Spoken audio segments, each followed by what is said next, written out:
the third Sunday of Ordinary Time. Last Sunday, we, in a sense, got the syllabus for the liturgical course. Andrew and Peter, Simon Peter, were pointed out by John the Baptist, you follow him. And they did. And the syllabus was, you come and see. And they stayed with him that whole day. Today's gospel is the first lesson, if you want to say, in this liturgical course. Jesus is walking along by himself, and he sees in the boat on the Sea of Galilee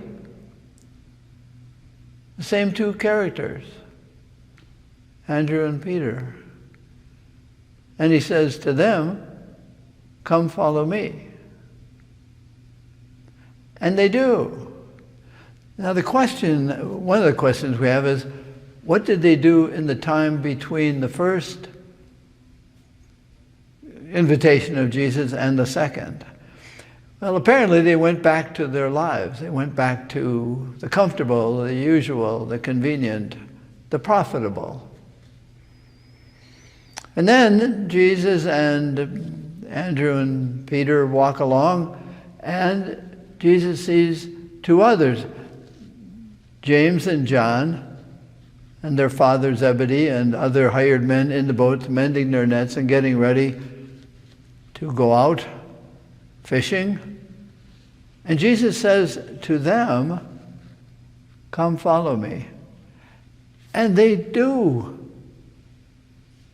So now it's the four of them. So the first lesson is mission, call,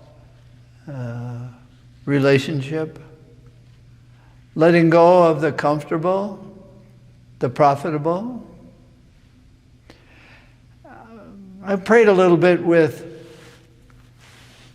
there were other hired men in the second boat. What was their response or reaction to Jesus?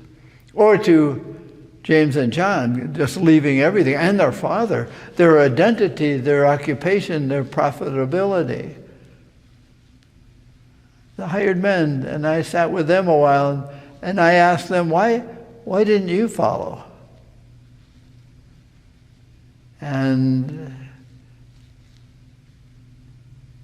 they were quiet for a while, and they said, well, we don't like the new. We've been fishing on this ocean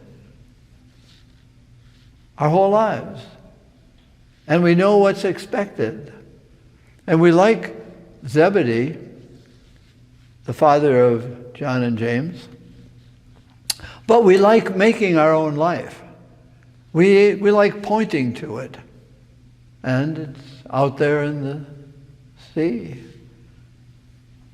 So that was a nice discussion, and it's a discussion that we might have prayerfully with ourselves, because Andrew and Peter went back to their lives too. Why didn't they stay with Jesus all night and all week?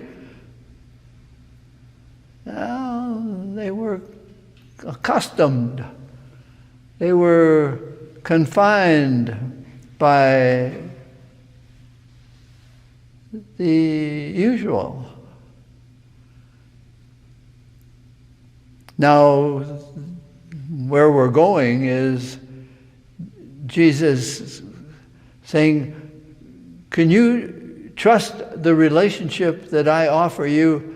Can you trust that relationship at all? Or will you follow me a while and then go back to your boats? And I understand that, Jesus says. I understand why you'd want to go back to the convenient and the customary. Your name, your fisherman. So they follow him, and we see them often throughout the gospel. Peter, James, and John. They go up on Mount Tabor for the Transfiguration, They're close to Jesus. I don't perfectly understand, I don't know this, but it seems that as we watch the apostles, their change is very slow. And they are asked to be who they are, to not let go of their personalities, their personas, their usual, but to let something be added on to it. One of the hard parts of religion and Catholicism is uniformity. I should be like those people. Whoever I am not like the holy people. I follow Jesus, but I go back to my knitting, fishing, being who I was. I go back there often. And he keeps coming and saying, please come. Be yourself. That's what he's saying to the early apostles and saying to us, can I help you be yourself and let go of who you think you were? You are more than just confined to fishing in the Sea of Galilee. You come and be who you really are. Fishers of people. Maybe the transformation is, who am I when I am reaching for completion, for real completion? Not satisfying myself with the plastic, with the convenient, with the customary, with the way I should be, according to somebody. Can I be different? That's what the call is. Can I be different from you and still belong? Can I be in union, not getting my identity from what you think I should be? Some people go to Bible studies, some go to adoration, some go to rosaries. Can my relationship with God help me be a part of, but a unique element in God's family, the church, community? And what I do is not confined what other people think I should do, but what I do will be, how am I a blessing? How can I be a call without saying, come follow me, but it's the way I live, the freedom with which I live will be attractive. This movement towards the evangelical church, towards the living of the gospel, is not changing, but being who I really am.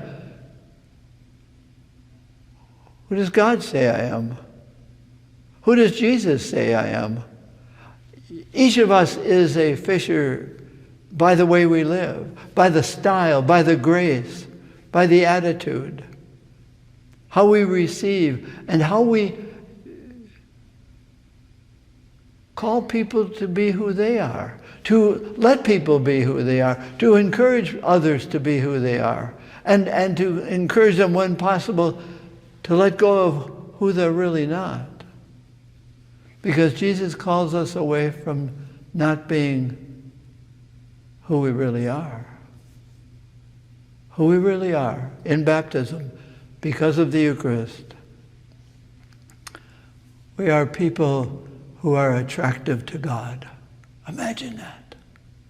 Attractive to the ways of God, God's creative love, God's mission love. So, it's not just to leave everything. No, leave who you are not. You are not tied to the ocean of Galilee. You're tied to the earth, and come follow me in the discovery even more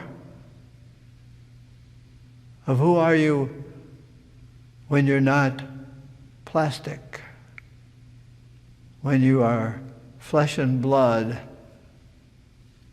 inviters to his ways.